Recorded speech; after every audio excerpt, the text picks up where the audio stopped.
نحمده ونصلي ونسلم على رسوله الكريم اما بعد فاعوذ باللہ من الشیطان الرجیم بسم اللہ الرحمن الرحیم فإنا مع العسر يسرا إنا مع العسر يسرا قال اللہ تبارک و تعالی فی مقام آخر وما اصابکم من مصیبت فبما کسبت ایدیکم ویعفو عن کثیر آمنت باللہ صدق اللہ العظیم صدق رسولنا بلاغ المبین ان اللہ وملائکتہ یصلون علی النبی یا ایہا الذین آمنوا صلوا علیہ وسلموا تسلیما الصلاۃ والسلام علیک یا سیدی یا رسول اللہ وعلی آلک واصحابک یا سید یا حبیب اللہ الصلاۃ والسلام علیک یا سید یا نبی اللہ۔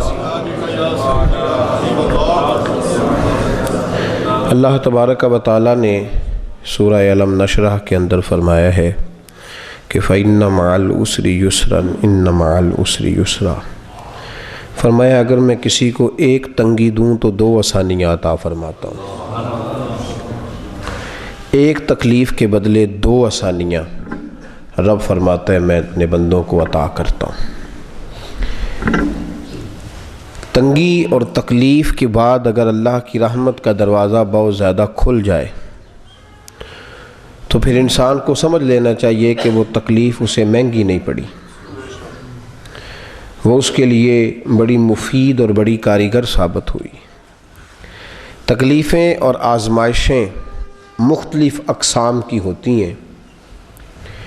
ایک آزمائش اور تکلیف ہے جو انبیاء، رسل اور اللہ تبارک و تعالیٰ کے پیغمبروں پر آتی ہے۔ وہ آزمائشیں ان لوگوں کے درجات کو بلند کرنے کے لیے آتی ہیں۔ جب بھی کسی رسول پر، کسی پیغمبر پر، کسی اللہ کے بندے پر آزمائش آتی ہے تو اس کا مطلب یہ ہے کہ اس کے درجات اللہ کی بارگاہ میں اور بلند کر دیے جائیں گے۔ اور جب کسی ولی پر، غوث پر، کتب، ابدال، اوتاد پر، اللہ کے اولیاء پر، صلحاء پر، نیک بندوں پر آزمائش آتی ہے، اس کا یہ مطلب ہوتا ہے کہ اللہ کریم ان کی آزمائش کرنا چاہتا ہے۔ اور عام نیک اور مومن مسلمان پر جب کوئی آزمائش آتی ہے تو اس کا مطلب یہ ہے کہ اللہ اس کے گناہوں کو معاف فرمانا چاہتا ہے۔ اور جب نافرمانوں پر، ظالموں پر، جابروں پر، فاسقوں پر کوئی مصیبت آتی ہے، کوئی پریشانی آتی ہے تو اس کا مطلب یہ ہے کہ اللہ انہیں ان کے گناہوں کی سزا دے رہا۔ چار اقسام میں نے عرض کی، ان کو ذہن نشین کر لیں۔ پریشانیاں زندگی کا حصہ ہیں۔ پہلے نمبر پہ جب اللہ کے نبیوں اور انبیاء کو پریشانی آئے تو اس کا مطلب یہ ہے کہ ان کے درجات اللہ کی بارگاہ میں اور بلند کر دیے جائیں گے۔ دوسرے نمبر پر جب اولیاء پر، صلحاء پر، نیک بندوں پر پریشانی آئے تو اس کا مطلب ہے کہ اللہ اپنے بندے کو آزما رہا ہے۔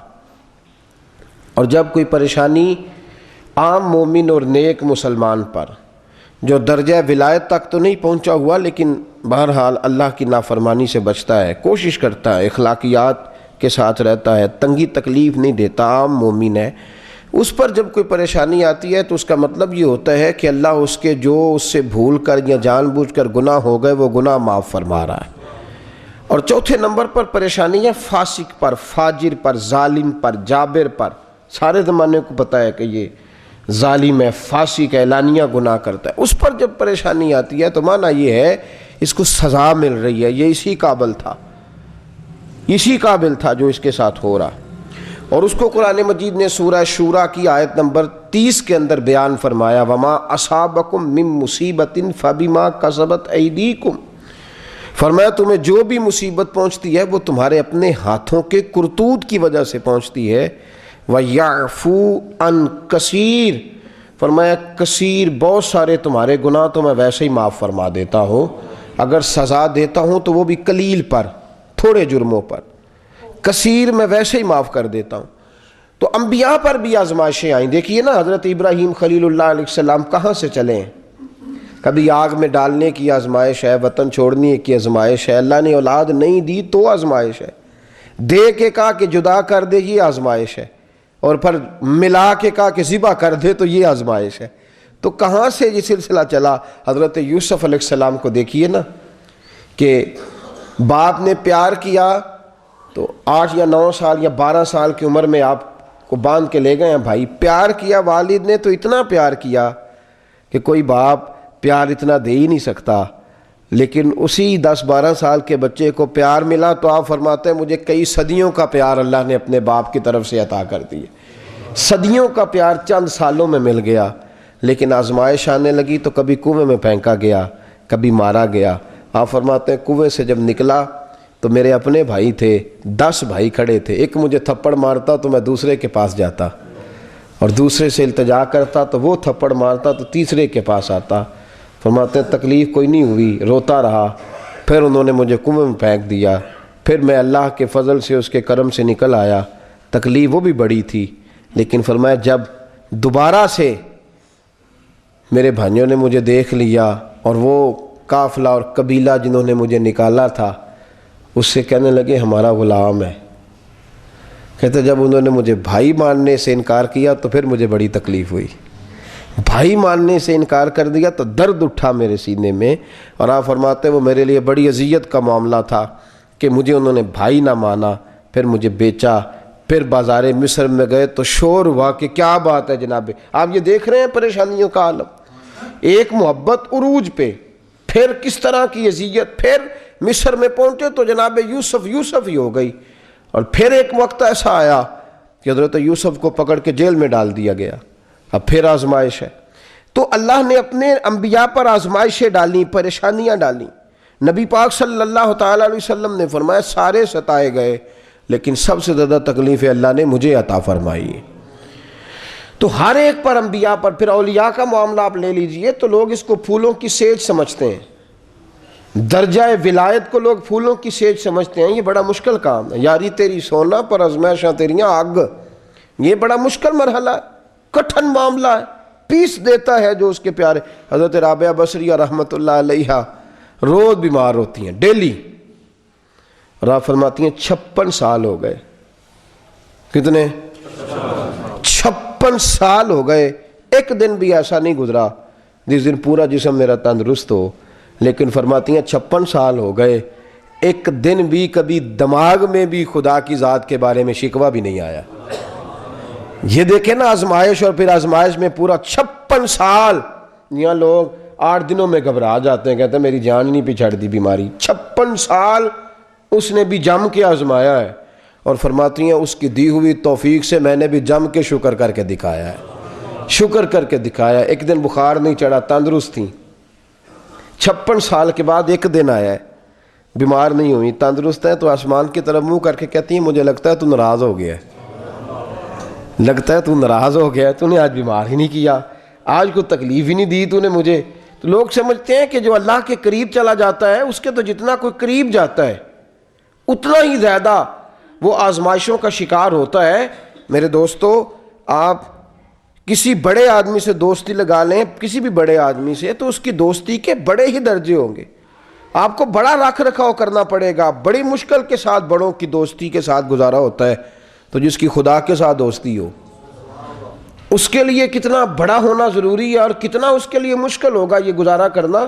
تو یہ بڑی آزمائش۔ اور تیسرا پھر مومنین، مسلمین، قانتین، صادقین، یہ جو اللہ کے بندے ہیں، نماز پڑھتے ہیں، روزہ رکھتے ہیں، محرمات سے بچتے ہیں، ظلم ستم نہیں کرتے، فرمایا جب ان پر مصیبت آتی ہے تو اللہ ان کے گناہوں کو معاف فرما دیتا ہے، اللہ ان کے گناہوں کو، اور گن کے فرمایا نبی پاک صلی اللہ علیہ وسلم، گن کے۔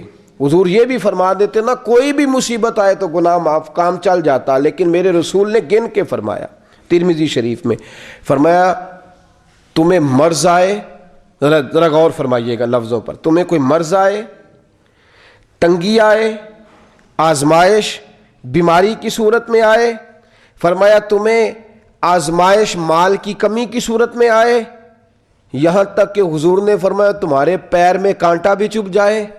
حضرت عائشہ فرماتی ہیں جب یہ لفظ حضور نے بیان فرمایا تو میں حیران رہ گئی، میرے محبوب علیہ السلام نے فرمایا تمہیں کوئی فکر ہی لگ جائے، اور اگلا جملہ کہا، فرمایا تم تھک بھی جاؤ تو اللہ اس کی برکت سے بھی تمہارے گناہوں کو معاف فرما دے گا۔ اتنی چھوٹی چھوٹی چیزوں پر اللہ تمہارے، چھوٹی چھوٹی آزمائشوں پر، مرض، قرض، تنگ دستی، بیماری، پریشانی، فکر، یہاں تک کہ فرمایا تم تھک بھی جاؤ نا کبھی، اور تم تھکاوٹ کی تکلیف میں بھی مبتلا ہو تو رب اس کی برکت سے بھی تمہارے گناہوں کو معاف فرما دے گا۔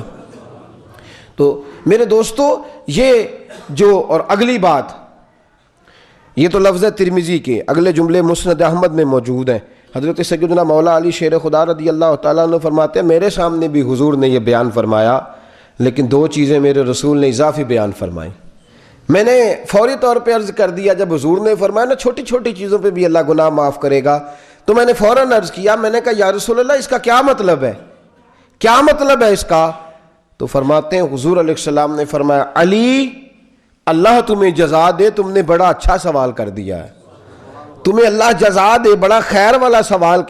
نبی پاک صلی اللہ علیہ وسلم نے فرمایا دنیا میں آزمائش دینے کا مطلب یہ ہے کہ اللہ نے تمہیں دنیا میں پریشان کر لیا ہے، اب آخرت میں پریشان نہیں فرمائے گا، اب تمہیں آخرت میں پریشان۔ تو میرے دوست اللہ کے ساتھ جب بندہ مومن کا رشتہ ہے تو اس کی یہ جو پریشانیاں ہیں اس کی برکت سے اللہ اس کے گناہوں کو معاف کر دیتا ہے۔ اور چوتھی بات، ظالم، جابر، فاسق، اس پر جب آزمائش آتی ہے تو وہ آزمائش نہیں، وہ خدا کا قہر ٹوٹتا ہے اس پر۔ وہ فَبِمَا قَسَبَتْ أَيْدِيكُمْ، میرے رسول کریم صلی اللہ علیہ وسلم نے فرمایا اللہ ظالم کی رسی دراز کر دیتا ہے، دراز کر دیتا ہے۔ وہ سمجھتا ہے شاید مجھے پوچھنے والا کوئی نہیں، شاید مجھے پوچھنے والا کوئی نہیں، دراز کر دیتا ہے، جرم پہ جرم، گناہ پہ گناہ، ظلم پہ ظلم، زیادتی پہ زیادتی۔ فرمایا پھر جب اللہ اس کی رسی کو کھینچتا ہے تو حضور فرماتے ہیں میرے غلاموں اللہ سے زیادہ سخت پکڑ کسی کی بھی نہیں ہے۔ جب پھر اللہ رسی کو کھینچتا ہے پھر چیخنا چلاتا ہے وہ، لیکن اس کی آواز بھی سننے والا کوئی نہیں ہوتا، پھر وہ کراہتا ہے درد کے ساتھ۔ اس کی مثال امام راضی فرماتے ہیں کہ فرعون لوگوں سے سجدے کروایا کرتا تھا، اور ایسا دور ہوتا تھا کہ لوگ ترس جاتے تھے کہ ہمارے سامنے ہی آئے تو ہم بات کریں، معاذ اللہ خدا بنا بیٹھا تھا۔ لیکن وہی فرعون جو 500 سال تک دعویٰ خدائی کرتا رہا، اسی کی سلطنت میں بہنے والے دریا کی لہروں کی نظر ہو گیا، چلاتا ہے، روتا ہے، کہتا او میں تو کل خدا بنتا تھا، کوئی اس طرح کرو، مجھے اپنا پیر ہی پکڑا دو میں باہر نکل آؤں۔ لیکن میرے رب نے فرمایا ظالم کی رسی دراز کرتا ہوں، جب کھینچتا ہوں تو پھر میری پکڑ سے سخت کسی کی پکڑ ہوتی نہیں۔ ان بطش ربک لشدید، ظلم زیادتی کرنے والا بھول جاتا ہے کہ مجھے شاید اس کا جواب نہیں دینا، حساب نہیں دینا۔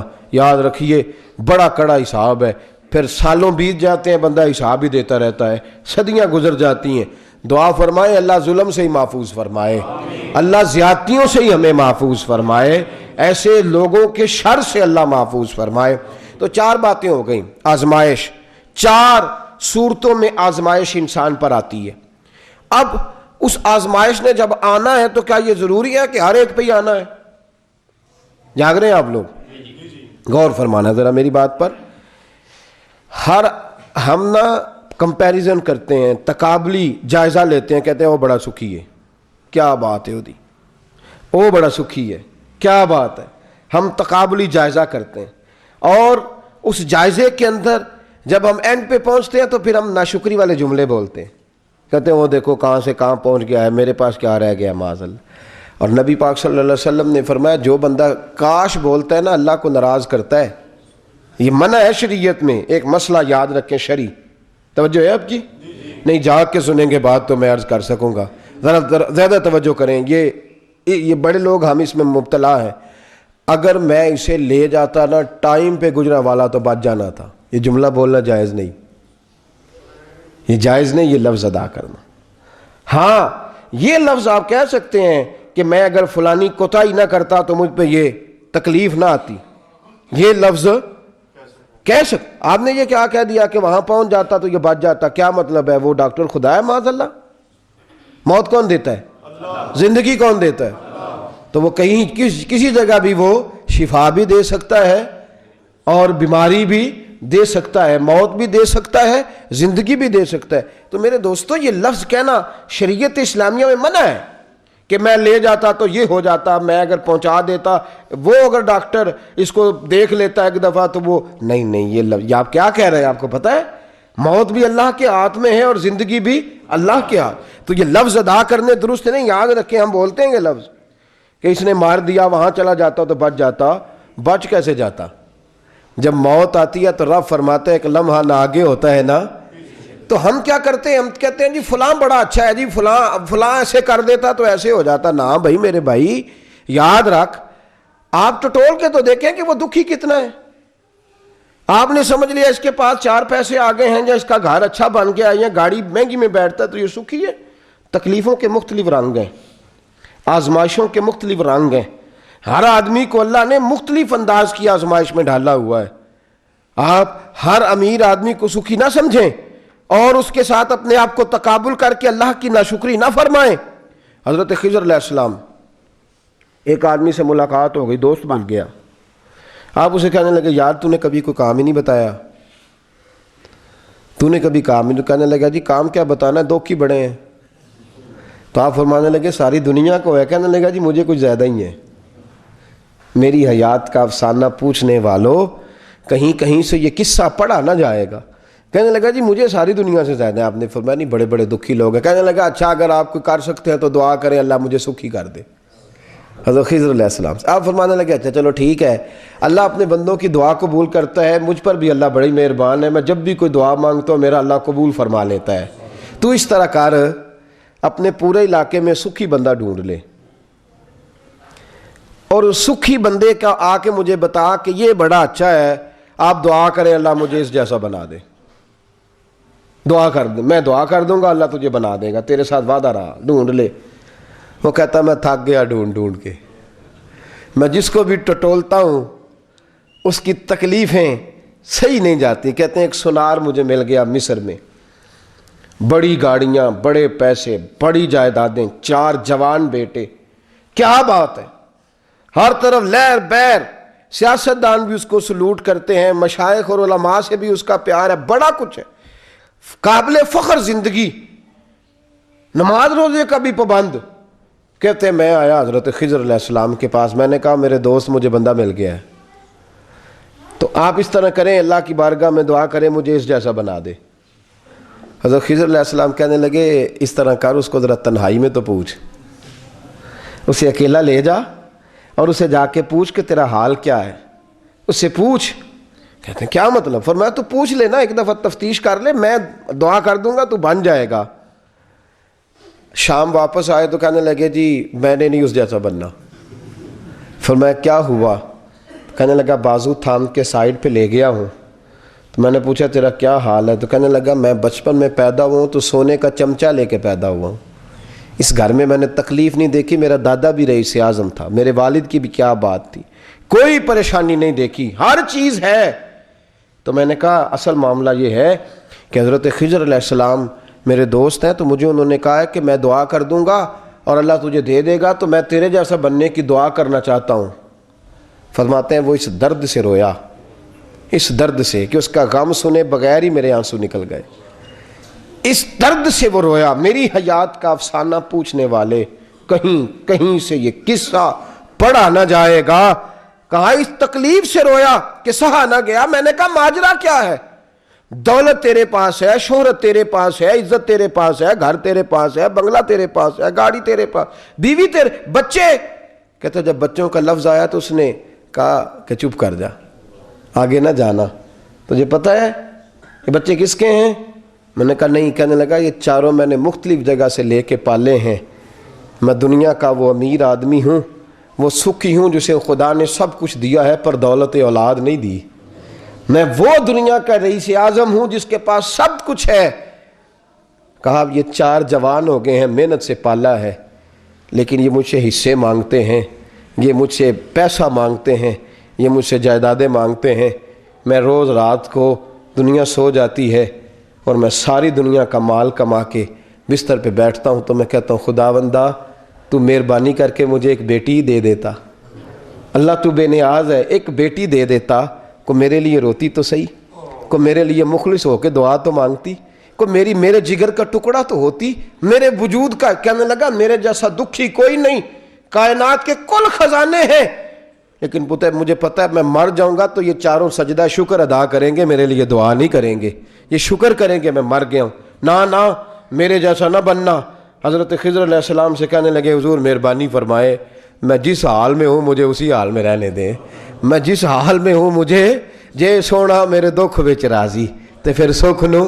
کیا یہ خواجہ غلام فرید صاحب رحمۃ اللہ علیہ کیا خوبصورت فرماتے ہیں, کہتے ہیں تن میرا کنگھی ہووے تے زلف سجن دی واواں, پوش میرے دی بن جائے جتی تے یار دے قدمی آواں, تے جے سونا میرے دکھ وچ راضی پھر سکھ نو چلے ڈاواں, تے یار فریدہ کدی مل پے سونا پھر انہوں رو رو درد سناواں, کبھی ملے نہ تو اسے بتاؤں وردوان من اللہ اکبر, ہوں میں اللہ کی رضا پہ راضی, جے سونا میرے دکھ وچ راضی تے سکھ نو, تے یار فریدہ جے کدی مل پے سونا پھر رو رو درد سناواں. اگر ملے تو پھر اسے کہوں کہ میں ہوں راضی تیری رضا پہ, پر مجھے پوچھ کہ ہوں راضی پر درد سے ہوں, تکلیف سے ہوں, آزمائش میں ہوں. میرے دوست یاد رکھ, یہ جو ہم نے بنا لیا نا, اوڑھ لیا, جس کو آتے دیکھتے ہیں فوری طور پہ نہ شکری, وہ مجھ سے اچھا ہے, وہ مجھ سے تگڑا ہے, اس کی کیا بات ہے, وہ بڑا. پریشانیاں ہر شخص کے ساتھ چمٹی ہوئی ہیں, لگی ہوئی ہیں. یہ ہر ایک, جب میرے رسول کریم صلی اللہ علیہ وسلم نے فرمایا مجھے اللہ نے سب سے زیادہ آزمائشوں میں رکھا ہوا ہے, تو ہما چما کس کھاتے میں. تو آزمائشیں حصہ ہے زندگی کا. اب کرنا کیا ہے, یہ بات تو طے ہو گئی کہ آزمائش زندگی کا, بولیے اب کرنا کیا ہے. اب کرنے کا کام یہ ہے کہ ہم نے جب آزمائش آئے تو ہم نے اس وقت ان کا حل کیا سوچنا ہے. تو سب سے پہلے تو یہ یاد رکھیں کہ آزمائش کا سب سے پہلا حل ہے دلیر ہو جائیں.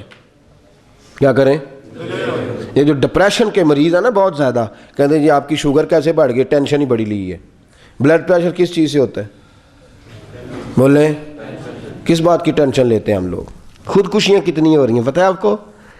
روز اخبار آپ کھولیں تو شاید آپ کو کبھی کوئی ایسا موقع میسر آئے جس میں لکھا ہوا ہو کہ آج کسی نے خودکشی نہیں کی, ورنہ ڈیلی کوئی نہ کوئی. یہ کیا ہے, یہ پتہ کیا ہے, ہم یہ سمجھنے لگے ہیں کہ ٹھیکہ میں نے لیا ہوا ہے, بچوں کا بھی, گھر کا بھی, سب کا ٹھیکہ. یہ ٹھیکہ ہم نے جو لے لیا ہے نا, دیکھیں ذمہ داری کا احساس کرنا اور بات ہے, بچوں کی فکر کرنا اور بات ہے, ان کے لیے اسباب جمع کرنا اور بات ہے, لیکن ہم ذمہ دار.